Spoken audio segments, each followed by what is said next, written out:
एक मंदिर, एक सीढ़ी और सैकड़ों बिखरे सपने। श्रद्धा का सफर कब मातम में बदल जाए कोई नहीं जानता। हरिद्वार की पवित्र सीढ़ियों पर चढ़ते भक्तों को क्या पता था कि मनसा देवी के दर्शन की आस में लिया गया हर कदम किसी का आखिरी साबित होगा।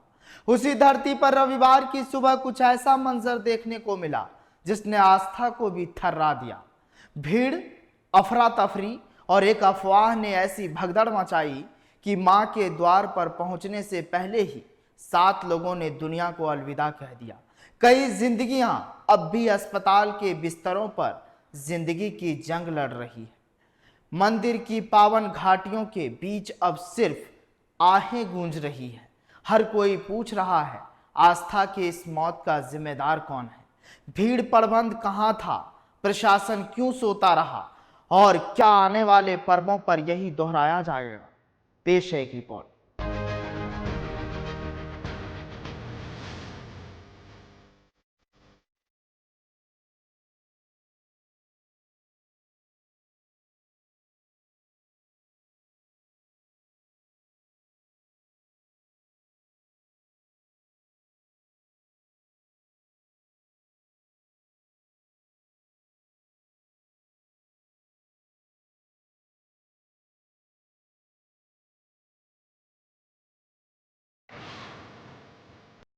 श्रद्धा का सफर कब मातम की सीढ़ियों पर पहुंच जाए कौन जानता है।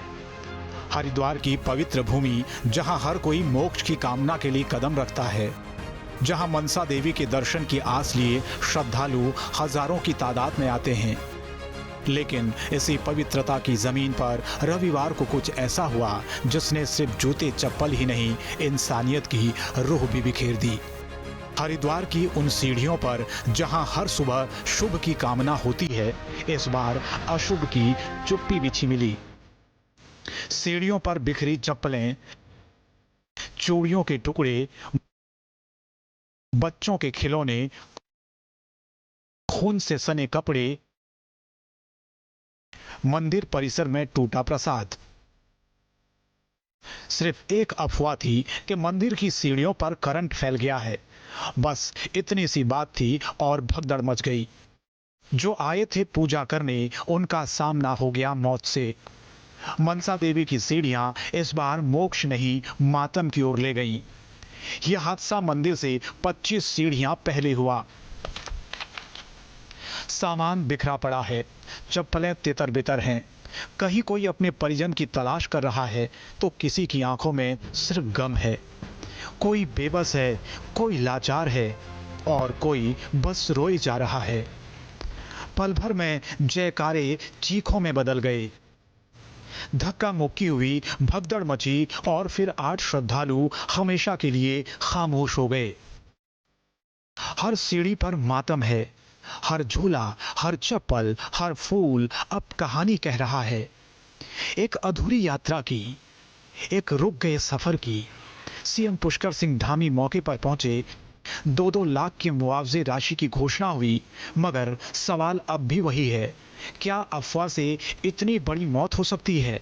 क्या भीड़ प्रबंधन केवल दिखावे के लिए होता है?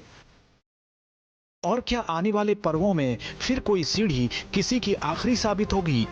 क्योंकि जो लोग अपनों के नाम पूजा करने आए थे, उनके नाम अब अस्पताल की लिस्ट में हैं। प्रधानमंत्री ने जताया दुख, अधिकारियों ने शुरू किया जांच का आश्वासन, लेकिन जिन परिवारों ने अपनों को खो दिया, उनके लिए ये आश्वासन सिर्फ शब्द हैं। हर साल सावन में भीड़ आती है, लेकिन तैयारियां सिर्फ कागज पर होती हैं। श्रद्धा की इस भीड़ में कई सपने कुचल गए। अब सवाल सिर्फ मुआवजे का नहीं है, सवाल यह है कि धार्मिक स्थलों पर व्यवस्था की कमी कब तक जान लेती रहेगी। क्या हर हादसे के बाद सिस्टम का रोना रोया जाएगा, या इस बार कोई सजा भी होगी? अब वक्त है सिर्फ राम भरोसे रहने की नहीं, जिम्मेदारी तय करने की। हरिद्वार की वो सीढ़ियां अब सिर्फ मंदिर की ओर नहीं जाती, वो हमें बताती हैं कि श्रद्धा की भीड़ में लापरवाही की एक चिंगारी भी कितनी जानलेवा हो सकती है। इसीलिए सावधान रहें, सतर्क रहें। ब्यूरो रिपोर्ट, जनतंत्र टीवी।